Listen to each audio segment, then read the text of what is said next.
but a couple of quotes from supposedly from Bannon. Bannon apparently was excited that Kelly took over because it provided structure, and he could not get, he would not be usurped by Javanka, as he calls them. Those days are over. When Kelly came in, those days are over when Ivanka can run in and lay her head on the desk and cry. I don't even want to know. Don't cry. Oh, my God. Okay, I'll pretend I'm human. All right, fine. I'll pretend I don't hate black people, but can we still have a date later? He referred to Donald Trump, apparently, Bannon did, as Archie Bunker. And I suspect it's probably means a compliment. Not ironically. Yes. Yeah. No, definitely. Didn't Archie Bunker learn lessons as he went? No. Rob Reiner's fact.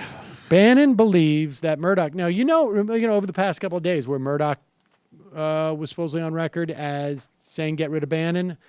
Bannon believes this was Kushner pushing Murdoch, but Murdoch is worried about the Sinclair Broadcasting as a competitor to Fox.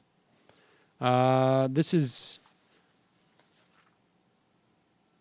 Gabe Sherman reports that Mercer's been brought in to talk about how to expand Breitbart on TV. Also, this is interesting, I found intriguing in Gabe Sherman's reporting. Bannon has told friends he wants Priebus to give his account of the James Comey firing to Special Prosecutor Robert Mueller. According to a source close to Priebus, the former chief of staff believes that the decision was made to fire Comey during an early May weekend in Bedminster, where Kushner, Ivanka Trump, and Stephen Miller. Oh, God. Party time. So Miller is on the other side of this.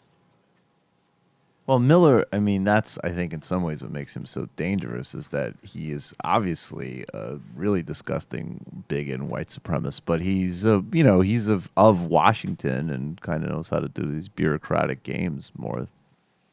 And supposedly the Times says that Bannon was ready for a graceful exit, and then after Charlottesville, the pressure became too great, and he had to go. So we will see what happens. And, I think we're going to have to, I'm speaking out loud here, but we as a show are going to have to spend a little bit more time watching Breitbart because it can easily get lost in the corners of places that we don't go. And I don't want to expose people to it because it's sort of nasty, but also it's important to know what's going on there because, Michael mentioned Alex Breen's piece about all these guys from Charlottesville. They are the future of the Republican Party. Where is that piece now? I can't find it. But he writes in this piece that, I have it. First off, just look at the polling. The polling from Republicans has been that they liked Donald Trump's response to Charlottesville. When presented with a verbatim quote from President Trump on Tuesday, you had a group on one side that was bad, and you had a group on the other side that was also very violent. Most people, normal people, 53% disagreed, 43% agreed. Republicans agreed 87% to 11%. Democrats, basically the mirror image. Independents, 59% disagreed, 39% agreed.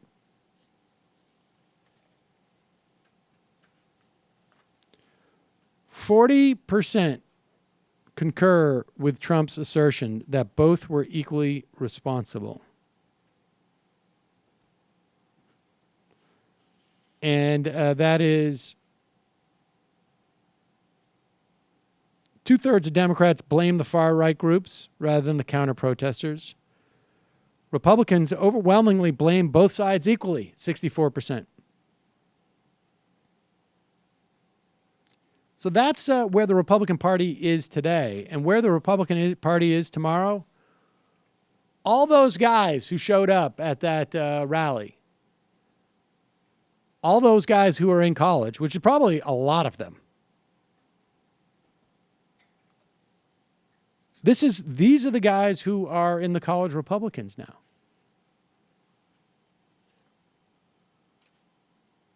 Remember, college Republicans are getting fed a diet of Milo Yiannopoulos and the rest of these alt-righters by the Mercers, who've been basically subsidizing these people.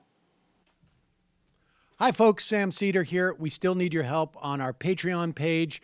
YouTube ads have come back, but not nearly as much as we had before. So if you can help us out, any little bit helps. Head over to our Patreon page right at this URL, and you'll help us keep helping you by making videos